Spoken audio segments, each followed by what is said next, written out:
सभी प्रतियोगी परीक्षाओं के लिए इम्पोर्टेंट करंट अफेयर्स देखते हैं। 24 जनवरी 2026 का आपकी पाठशाला द्वारा। इसका पहला प्रश्न है, 23 जनवरी 2026 को नेताजी सुभाष चंद्र बोस की कौन सी जयंती मनाई जा रही है जिसे पराक्रम दिवस के रूप में मनाया जाता है? ए 125वीं, बी 127वीं, सी 129वीं या डी 130वीं? तो ये जयंती मनाई जाएगी 129वीं, ऑप्शन सी।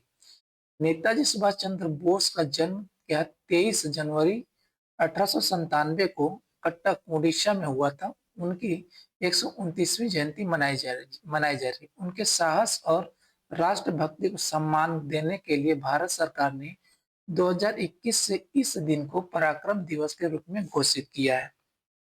अगला प्रश्न देखते हैं कि ये यहाँ पे गलत है।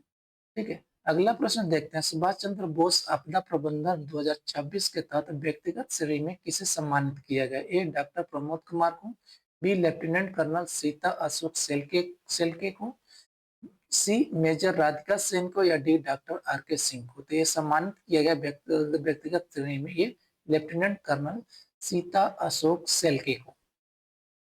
2024 के वायनाड भूस्खलन के दौरान राहत कार्यों और चौरमाला में 190 फीट के बेली ब्रिज के निर्माण के नेतृत्व के लिए लेफ्टिनेंट कर्नल सीता अशोक सेल्के को सुभाष चंद्र बोस आपदा प्रबंधन 2026 के तहत व्यक्तिगत श्रेणी में सम्मानित किया गया है। अगला प्रश्न देखते हैं, हाल ही में रिस्पॉन्सिबल नेशन इंडेक्स 2026 यानी में भारत को कौन सा स्थान प्राप्त हुआ है? ए 10वां, बी 12वां, सी 16वां या डी 20वां? तो कौन सा स्थान पर प्राप्त हुआ भारत को? भारत को प्राप्त हुआ स्थान 16वां स्थान प्राप्त हुआ है। ठीक है, व्याख्या देख लें। पूर्व राष्ट्रपति रामनाथ कोविंद द्वारा लॉन्च किए गए इस सूचकांक में सिंगापुर क्या शीर्ष पर है? शीर्ष पर है, जबकि भारत 154 देशों में क्या 16वां स्थान हासिल किया। स्विट्जरलैंड इस सूची में दूसरे स्थान पे है। कौन है? स्विट्जरलैंड दूसरे स्थान पे है। अगला प्रश्न देखते हैं, नेम्बेओ नेम्बो सेफ्टी इंडेक्स नेम्बेओ सेफ्टी इंडेक्स 2026 के अनुसार भारत का सबसे सुरक्षित शहर कौन सा घोषित किया गया है? किसे घोषित किया गया है? इंदौर को, बी मैंगलोर को, सी पुणे को या डी कोच्चि को? किसको घोषित किया है? घोषित किया गया मैंगलोर को सबसे सुरक्षित शहर। वैश्विक रैंकिंग में अबू धाबी को दुनिया का सबसे सुरक्षित शहर चुना गया है। किसको? विश्व में अबू धाबी को सबसे सुरक्षित शहर चुना गया है, जबकि भारत में मैंगलोर को प्रथम स्थान मिला है। दिल्ली को इस सूचकांक में भारत का सबसे असुरक्षित शहर बताया गया है। किसको? दिल्ली को। अगला प्रश्न देखते हैं, हाल ही में वाल्मीकि रामायण की एक 233 वर्ष पुरानी संस्कृत पांडुलिपि किस संग्रहालय को भेंट की गई है? एक बार और प्रश्न देख लेते हैं, हाल ही में वाल्मीकि वाल्मीकि रामायण की 233 वर्ष पुरानी संस्कृत पांडुलिपि किस संग्रहालय को भेंट की गई? ए राष्ट्रीय संग्रहालय दिल्ली को, बी राम कथा संग्रहालय अयोध्या को, सी भारतीय संग्रहालय कोलकाता को या डी भारत कला भवन वाराणसी को? किसको भेंट की गई है? भेंट की गई है राम कथा संग्रहालय अयोध्या को। व्याख्या देख लेते हैं, ऐतिहासिक पांडुलिपि 1792 ईस्वी की है, जिसे हाल ही में अयोध्या के अंतरराष्ट्रीय राम कथा संग्रहालय को प्रदर्शन के लिए सौंपा गया है। अगला प्रश्न देते हैं, विश्व दूसरा वैश्विक बौद्ध शिखर सम्मेलन यानी कि सेकेंड ग्लोबल बौद्धिस्ट समिट 2026 में कहाँ आयोजित किया जा रहा है? ठीक है, ये कहाँ आयोजित किया जा रहा है सम्मेलन? ए बोध गया में, बी नई दिल्ली में, सी वाराणसी में या डी सारनाथ में? कहा इसका आयोजन कहा जाए? ये नई दिल्ली में।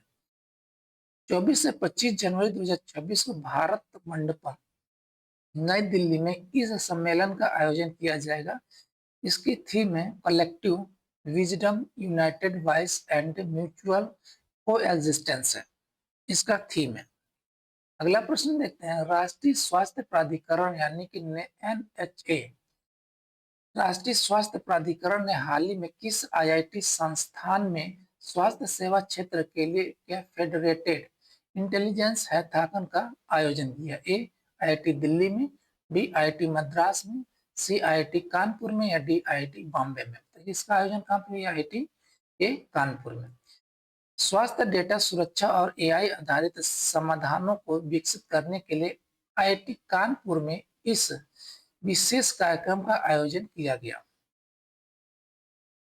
अगला प्रश्न देखते हैं, हाल ही में अटल पेंशन योजना के विस्तार के तहत इसका लक्ष्य किस वर्ष तक बढ़ा दिया गया? ए 2027 तक, बी 2028 तक, सी 2030 तक या डी 2035 तक? इसका कब तक बढ़ाया गया? 2030 तक। सरकार ने असंगठित क्षेत्र के श्रमिकों को वित्तीय सुरक्षा देने के लिए अटल पेंशन योजना के कवरेज लक्ष्यों को 2030 तक बढ़ाने का निर्णय लिया है। अगला प्रश्न देखते हैं, गणतंत्र दिवस 2026 के अवसर पर कर्तव्य पथ पर कुल कितनी झांकियां प्रदर्शित की जाएगी? ए 20, बी 25, सी 26 या डी 30? तो कितनी झांकियां प्रदर्शित की जाएगी? ये 26। 2026 की परेड में विभिन्न राज्यों, केंद्र शासित प्रदेशों और मंत्रालयों की कुल 26 झांकियां शामिल होंगी जो भारत की सांस्कृतिक विरासत और प्रगति को दिखाएंगे। अगला प्रश्न देखते हैं, भारतीय महिला फुटबॉल टीम का नया मुख्य कोच किसे नियुक्त किया गया? ए थॉमस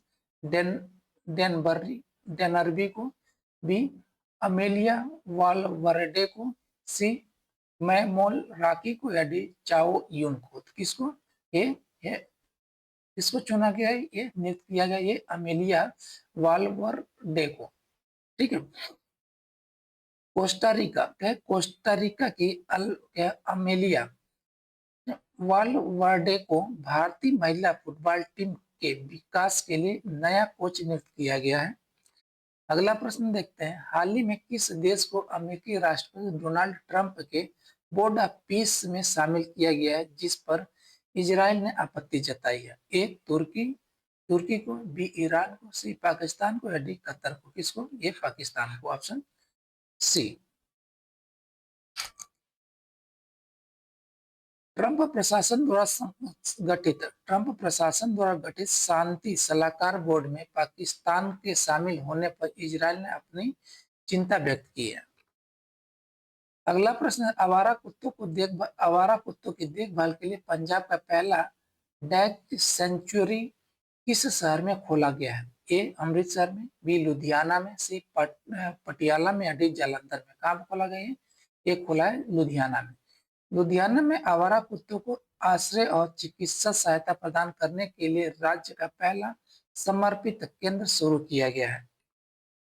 अगला प्रश्न देखते हैं, हाल ही में वित्त मंत्रालय द्वारा जारी ड्राफ्ट नेशनल इलेक्ट्रिसिटी पॉलिसी 2026 के अनुसार 2030 तक प्रति व्यक्ति बिजली की खपत का लक्ष्य क्या है? A 1500 kilowatt per hour, 1500 kilowatt hour, B 2000 kilowatt hour, C 2500 kilowatt hour या डी 3000 किलोवाट आवर? तो कितना ये 2000 किलोवाट आवर। ठीक है। मसौदा नीति के अनुसार भारत का लक्ष्य 2030 तक प्रति व्यक्ति खपत को बढ़ाकर 2000 किलोवाट करना है जो वर्तमान में लगभग क्या है 1460 किलोवाट आवर है।